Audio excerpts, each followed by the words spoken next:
Hello, and welcome to Beyond Books, where I talk about books from Book of the Month Club and beyond.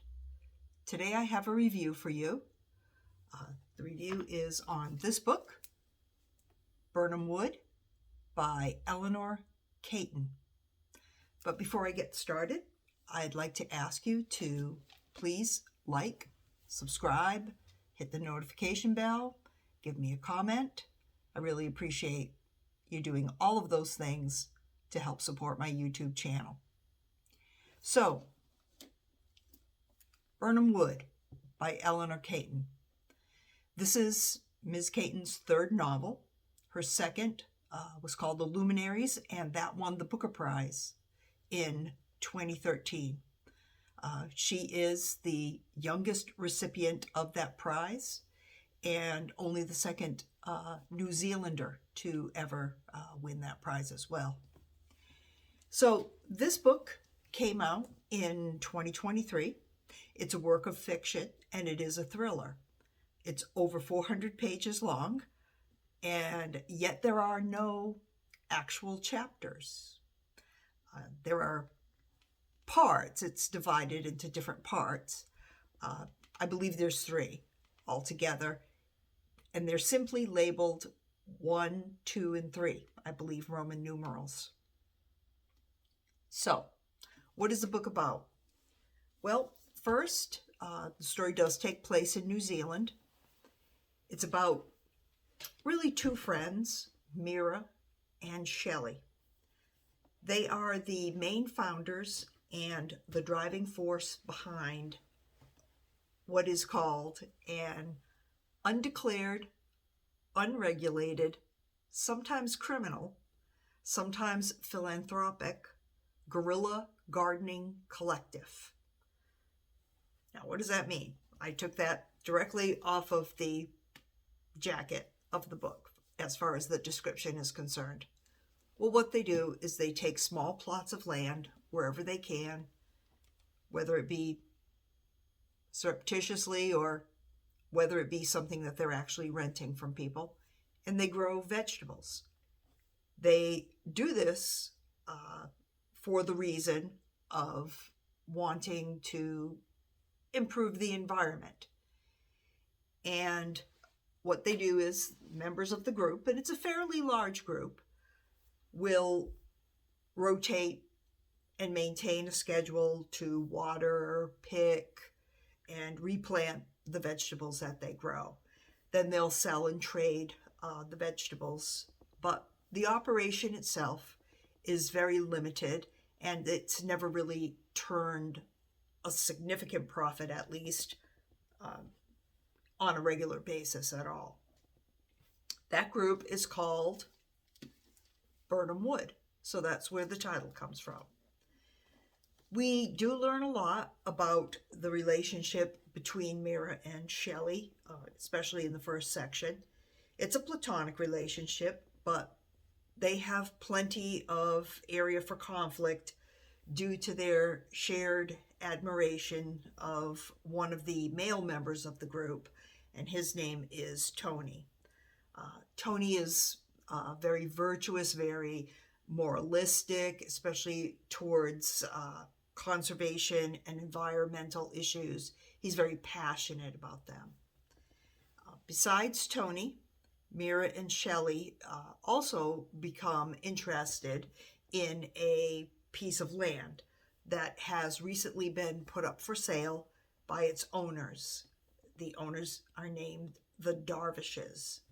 They're a husband and wife who are business owners in the area, and they're somewhat opportunistic people. They're a little bit full of themselves, mainly because the husband, Owen Darvish, is about to be knighted as the book opens. So they're kind of on a high. And despite this, the couple themselves do have a very strong relationship. They're very dedicated to each other. So they are grounded in that way. But they're looking for a chance to make some money, of course. So we So the other main character, is Robert Lemoyne. He is an American businessman, billionaire, who is also interested in this same piece of land and has already been in touch with the Darvishes. He becomes aware of the Birnam Wood group, and he kind of takes this sort of smirking tone towards Mira, and in particular, as he runs into her one day on the piece of land where she's trying to stake out a claim to an area that could potentially be farmed. So he's so kind of high and mighty that he literally flies a plane and has made his money in drones, and drones basically that are being used for surveillance. So we have a plot of land and several characters who want to claim it, all with their own reasons and motivations. How will their paths cross? Remember that this is a thriller, so not everyone may be exactly how they seem. So for me, this was an enjoyable read in some ways, but overall I did find it to be a bit slow, I have to say. I think it could have been shorter in places. We get a lot of background on the characters in places where maybe we don't actually need as much to advance the story.